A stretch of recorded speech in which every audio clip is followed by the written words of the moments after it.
এখন বৰ ডাঙৰ জংঘল আছিল।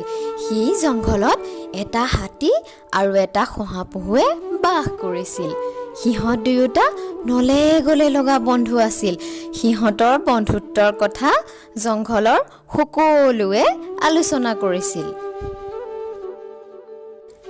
এদিনাখনৰ কথা, গছবোৰত কোমল কোমল পাতবোৰ ওলাবলৈ ধৰিছিল আৰু বতৰটো বৰ ফৰকাল আছিল। ৰিব ৰিবকৈ বতাহ বলি আছিল।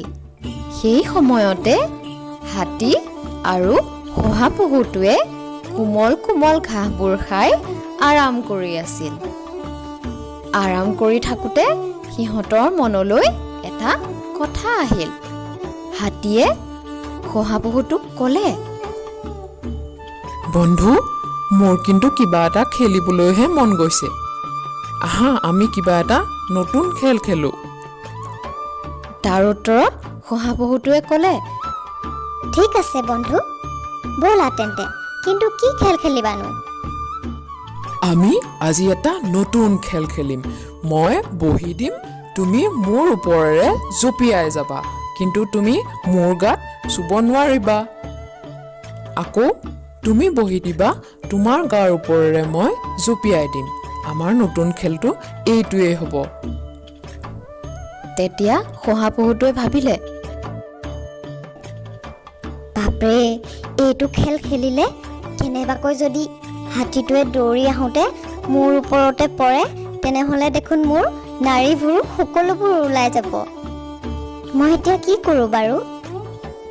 মইতো মোৰ বন্ধুক মানাও কৰিব নোৱাৰোঁ। ঠিক আছে বাৰু, কি হয় দেখা যাব।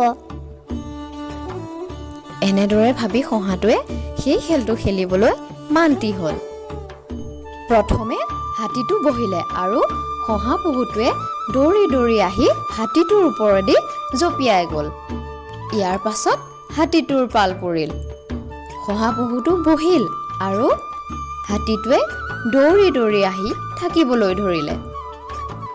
শহাটোৱে মনতে ভাবিলে, হে প্ৰভু, মোক বচোৱা। কেনেবাকৈ যদি হাতীটোৱে মোৰ ওপৰতে পৰে, মোৰ দেখোন জীৱটোৱে উৰি যাব। ইফালে হাতীটোৱে দৌৰি দৌৰি আহি থাকিবলৈ ধৰিলে, কিন্তু শহাটোৱে ভয়তে কঁপিবলৈ ধৰিলে। হাতীটোৱে দৌৰি দৌৰি আহি থকাৰ ফলত ওচৰতে থকা নাৰিকল গছবোৰ লৰিবলৈ ধৰিলে আৰু তাত লাগি থকা নাৰিকলবোৰ ধুপুচ ধুপুচকৈ পৰিবলৈ ধৰিলে। আৰু তাৰে দুটা নাৰিকল আহি শহাপহু আৰু হাতীৰ মূৰতে পৰিল। দুয়ো ভয়তে দৌৰিবলৈ ধৰিলে। দৌৰি দৌৰি শহাটোৱে ভাবিলে, মোৰ বন্ধু হাতীটোতকৈ দেখোন এই নাৰিকলটোৱে ভাল। কেনেবাকৈ যদি নাৰিকলটোৰ সলনি হাতীটো মোৰ ওপৰত পৰিলহেঁতেন, তেতিয়াহ'লেতো মোৰ জীৱটোৱে উৰি গ'লহেঁতেন। মৰমৰ অকণিহঁত, আমি এই সাধুটোৰ পৰা ইয়াকেই শিকিলোঁ যে সঁচা বন্ধুত্ব সকলোৱে বনাব লাগে, কিন্তু সঁচা বন্ধুত্ব হ'লেও কিছুমান এনেকুৱা খেল খেলিব নালাগে যিবোৰে বিপদতহে পেলাব পাৰে। গতিকে আজিলৈ ইমানেই অকণিহঁত। পুনৰ এটা ভিডিঅ' তোমালোকৰ মাজলৈ লৈ আহিম, তোমালোকে চাই থাকিবা দেই।